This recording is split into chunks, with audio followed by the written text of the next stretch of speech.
2020년 5월 21일 목요일 매일경제 일면 기사입니다. 첫 번째 기사입니다. 전 월세 내년 말부터 신고. 정부가 현재 신고 의무가 없는 주택 전 월세 거래에 대한 신고제를 내년 12월부터 본격 시행하기로 했다.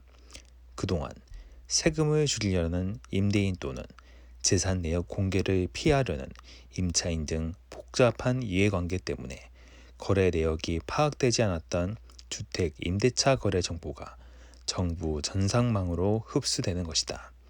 전 월세 상한제, 계약갱신 청구권 등 더 센 규제를 도입하기 위한 사전 작업이라는 관측이 지배적이다. 정부는 거래 투명성 확보와 임차인 보호를 목적으로 도입한다고 설명하지만 시장에서는 임대인 세금 부담이 커지면 결국 전 월세 가격이 전가돼 오히려 임차인 부담을 키우는 부작용을 초래할 수 있다는 우려도 나온다. 20일 국토교통부가 발표한 2020 주거 종합 계획에 따르면 정부는 임대차 보호 강화를 위해 주택 임대차 신고제를 내년 12월부터 시행할 예정이다. 국토부는 올해 말까지 부동산 거래 신고 등에 관한 법률을 개정해 신고제를 도입한 뒤 1년 후 본격 시행할 계획이다. 임대차 신고제란 정식 임대 사업자 외에 일반 임대인의 전 월세 거래도 주택 매매처럼 일정 기간 내 실거래가로 신고하도록 하는 제도다. 지난해 8월 안호영 더불어민주당 의원이 부동산 거래 신고 등에 관한 법률 일부 개정안을 발의하며 임대차 신고제 도입을 추진했지만 20대 국회에서 상임위원회 문턱도 넘지 못했다. 국토부 관계자는 21대 국회에서 해당 법률안이 다시 발의되면 적극 협력할 계획이라고 말했다. 지난해 발의된 개정안에 따르면 주택 임대차 계약 시 30일 이내에 임대계약 당사자와 보증금, 임대료, 임대기간, 계약금, 중도금, 잔금, 납부일 등 계약사항을 관할 시, 군, 구청에 신고하도록 했다. 공인중개사가 계약서를 작성했으면 중개사에게, 임대인과 임차인이 직접 거래했으면 임대인에게 신고 의무를 부여했다. 신고하지 않거나 허위 신고가 적발되면 각각 100만 원, 500만 원 이하 과태료를 부과된다. 임대차 신고제가 시행되면 신고와 동시에 확정 일자가 부여돼 임차인은 별도로 주민센터를 방문해 확정 일자를 받지 않아도 보증금 우선 변제권을 보호받을 수 있다. 다만 임대인은 임대소득이 고스란히 드러나기 때문에 세금 부담이 늘어날 수 있다. 국토부는 임대차 신고 의무가 부여되는 임대료 하한선과 시행지역, 과태료 등 기준의 외부 연구 영역을 통해 오는 9월까지 마련할 계획이다. 시장에서는 서울과 수도권 전세 3억 원 이상, 월세 100만 원 이상 등 거래에 대해 우선 신고제를 시행한 뒤 지역과 임대료 범위를 점차 확대할 것으로 전망한다. 드디어 올게 왔다. 매일경제신문이 지난해 단독 보도에 관심을 모았던 전월세 상한제 추진과 관련해 정부가 공식 발표를 했다. 정부가 내년 12월부터 전월세 신고제를 시행한다고 발표했다. 전월세 신고제는 주택 임대차 시장을 뒤흔드는 첫 단추가 될 것으로 보인다. 그동안 세금을 줄이려는 목적에 임대인 또는 재산 내역 공개를 피하려는 임차인 등 복잡한 이해관계 때문에 거래 내역이 파악되지 않았던 주택 임대차 거래 정보가 정부 전산망으로 흡수되기 때문이다. 더욱 무서운 사실은 전월세 신고제는 계약갱신 청구권이나 전월세 신고제 등 더 센 규제를 도입하기 위한 사전 작업이란 관측이 지배적이다.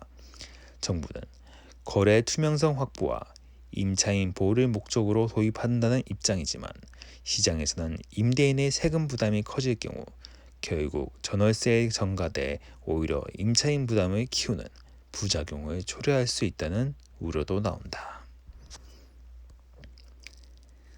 네, 두 번째 기사입니다. 검찰 부실 회계 혐의 정의연대 압수수색. 검찰이 일본군 성노예제 문제 해결을 위한 정의기억연대의 불투명한 회계 문제와 관련해 정의연대 사무실을 압수수색하며 수사에 박차를 가하고 있다. 날마다 정의연대 회계 오류 의혹이 속속 드러나는 가운데 검찰은 정의연대 운영 실태와 함께 윤미향 더불어민주당 비례대표 당선인이 개인 계좌를 통해 기부금을 모은 행위 등 개인 의혹에 대해서도 자세히 들여다볼 것으로 전망된다. 20일 서울 서부지검 형사4부는 서울 마포구 성산동에 위치한 정의연대 사무실에 대한 압수수색을 진행했다고 밝혔다. 검찰은 정의연대 사무실에 수사관을 보내 회계 자료 등을 확보한 것으로 전해졌다. 검찰 관계자는 자세한 수사 사항은 알려줄 수 없다고 말했다. 앞서 활빈당, 행동하는 자유시민, 법치주의 바로 세우기 연대, 사법시험 준비생 모임 등 다수 시민단체들은 기부금 횡령, 안성 쉼터 매입 매각, 윤 당선인 개인계좌 기부금 모금 등 의혹과 관련해 윤 당선인 등을 검찰에 고발했다. 검찰은 연일 의혹이 제기되고 있는 정의연대와 윤 당선인에 대한 고발 사건을 경찰에 수사 지휘하지 않고 직접 수사하기로 방침을 세웠다. 검찰은 정의연대 자금 운용과 관련한 의혹은 현재 서울 서부지검에 일괄 배당해 수사를 진행하고 있다. 서울중앙지검은 지난 14일과 19일 윤 당선인과 정의연대에 대한 기부금 횡령 관련 고발건을 서울 서부지검에 이송했다.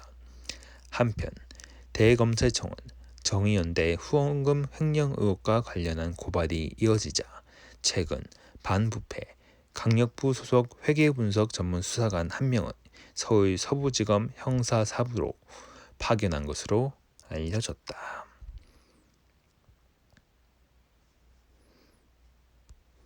네, 오늘 마지막 기사입니다. 항공, 해운 등 40조 수열, 저신용회사채 10조 매입.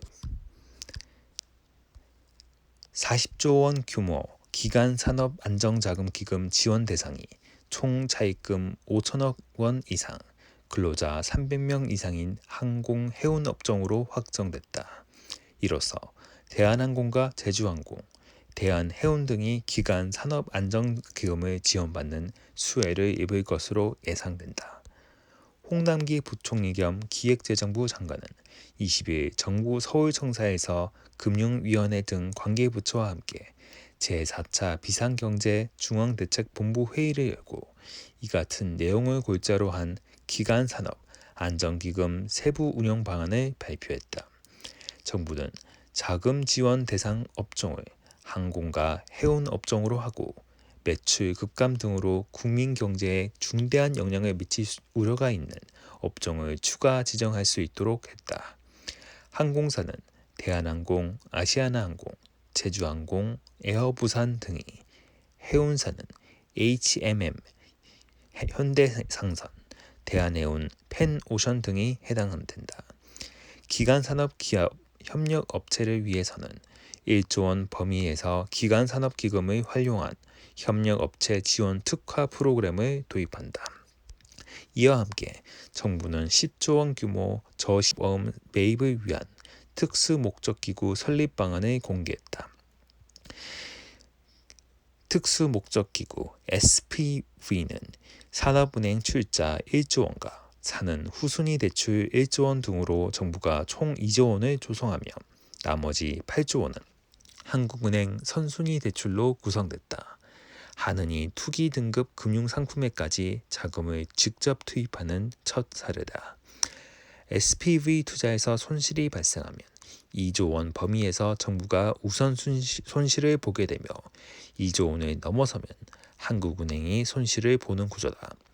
정부는 투기 등급 WB 회사채와 CP를 매입 대상으로 명시했으며 6개월간 운영한 후 시장 상황이 회복되지 못하면 SPV 규모를 20조 원까지 확대할 방침이다. 홍 부총리는 신설될 SPV는 정부 중앙은행, 정책금융기관이 역할을 분담해 위기에 대응하는 새로운 정책 공조 모델이라는 측면에서 큰 의미가 있다고 말했다.